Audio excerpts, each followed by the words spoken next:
अपने बेटे की पहली दोस्त। काजल बचपन से ही एक रूढ़िवादी परिवार में पली बढ़ी है, जहां लड़कियों का लड़कों के साथ बात करना अच्छा नहीं माना जाता। कहीं आउटिंग के लिए लड़कियों को नहीं भेजा जाता।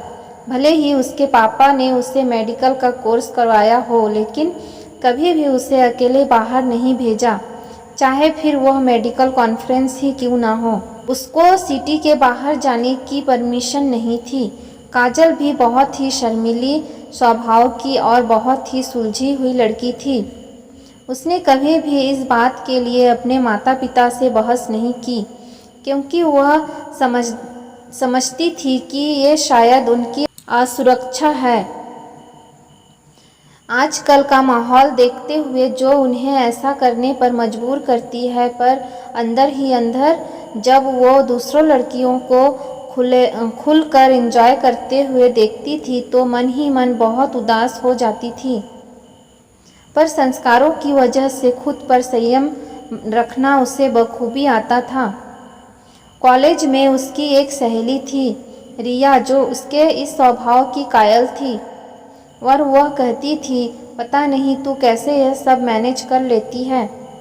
काजल ने कभी होश संभालने के बाद अपनी मम्मी को गले नहीं लगाया था, अपने पापा को गले नहीं लगाया था, क्योंकि उसके परिवार में ये सब मर्यादा के बाहर माना जाता था। ऐसे में काजल एक बहन को बहुत मिस करती थी। एक बार एक सहेली की शादी में जाने के लिए काजल ने बहुत जिद की, पर उसे इजाज़त नहीं मिली, क्योंकि उसके लिए उसे एक पूरी रात अपने कॉलेज वालों के साथ शहर से बाहर रहना पड़ता, जिसके लिए उसे कभी परमिशन नहीं मिल सकती थी। रिया ने भी ना जाने का फैसला लिया। काजल के समझाने के बावजूद रिया भी नहीं गई। अपने दोस्त को अकेला छोड़कर, पर उसने कहा कि यार, मुझे समझ नहीं आता तेरे ऊपर इतनी पाबंदी क्यों है। तू समझदार है और अपनी देखभाल खुद कर सकती है। पर काजल ने कहा कि मुझे इसके लिए कोई शिकायत नहीं है। काजल की शादी हुई।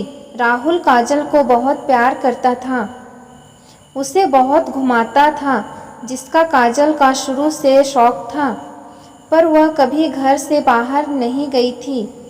धीरे धीरे काजल एक बेटे की माँ बन गई और उसकी लाइफ उसके इर्द गिर्द घूमने लगी। पर जैसे जैसे बेटा बड़ा हुआ, काजल को महसूस हुआ कि वह मस्त मौला किस्म का है। उसे कुछ फर्क नहीं पड़ता काजल के भावनाओं से। वह एक मस्त लाइफ जीता था। काजल जब दोबारा माँ बनने वाली थी तो उसे लगा शायद अब उसे एक बेटी होगी जो उसके भावनाओं को समझेगी और उसके जीवन में जो बहन की कमी थी उसे पूरा करेगी।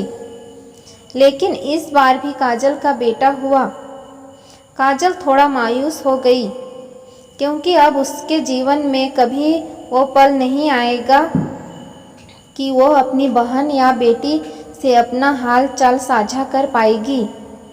काजल ने ये एक्सपेक्ट कर लिया था कि लड़के थोड़े मस्त मौला किस्म के होते हैं और यह भी ऐसा ही होगा, लेकिन वह बिल्कुल उसका उल्टा निकला। वह अपनी माँ को इतना प्यार करता था कि जब उसके नन्हे नन्हे हाथ काजल का चेहरा अपने हाथों में भर लेते थे तो काजल की आंखों से आंसू छलक उठते थे। जब उसकी छोटी छोटी बाहें उसके गले का हार बन जाती थी तो काजल को ऐसा लगता था कि शायद भगवान ने उसके जीवन में एक बहन की कमी पूरी कर दी, जो उसके गले लगकर बोलती हो कि तुम चिंता मत करो, मैं हमेशा तुम्हें प्यार करूँगी। पहली बार जब काजल का छोटा बेटा स्कूल गया और वहाँ से रोता हुआ आया तो कारण पूछने पर उसने बताया कि मम्मी, मुझे आपकी बहुत याद आ रही थी। उस दिन काजल को यह एहसास हुआ कि शायद वह अपने बेटे की पहली दोस्त है। जिसे वो बहुत चाहता है। और काजल ने भगवान का शुक्रिया किया कि जिस प्यार के लिए वह तरसती थी, शायद भगवान ने रूप बदलकर वह उसकी झोली में डाल दिया है। आपको यह माँ बेटे की कहानी कैसी लगी? कमेंट करके ज़रूर बताएं और कहानी पसंद आए तो लाइक और सब्सक्राइब ज़रूर करें।